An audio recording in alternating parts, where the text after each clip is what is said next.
अहिले चाहिँ खाना खाएर पनि ड्युटी फर्केको सजिन पनि आएको थियो खाना खानुको लागि जाँदैछु दुईजना चाहिँ ड्युटी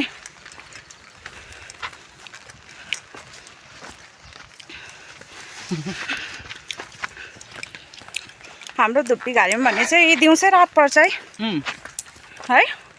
दिउँसो कहिले रात पर्दैन दिउँसो अँध्यारो हुन्छ भनेको थिएँ यस्तो हुन्छ दिउँसो यो चाहिँ दिउँसो यस्तो हुन्छ होइन ल देखाउँदैछु संसार कहाँ हो यता देखाउँदा मात्रै क्लियर हुन्छ हौ हामी चाहिँ दुईजना खाना खाएर चाहिँ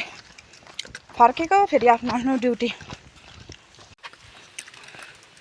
यस्तो छ बाटो पनि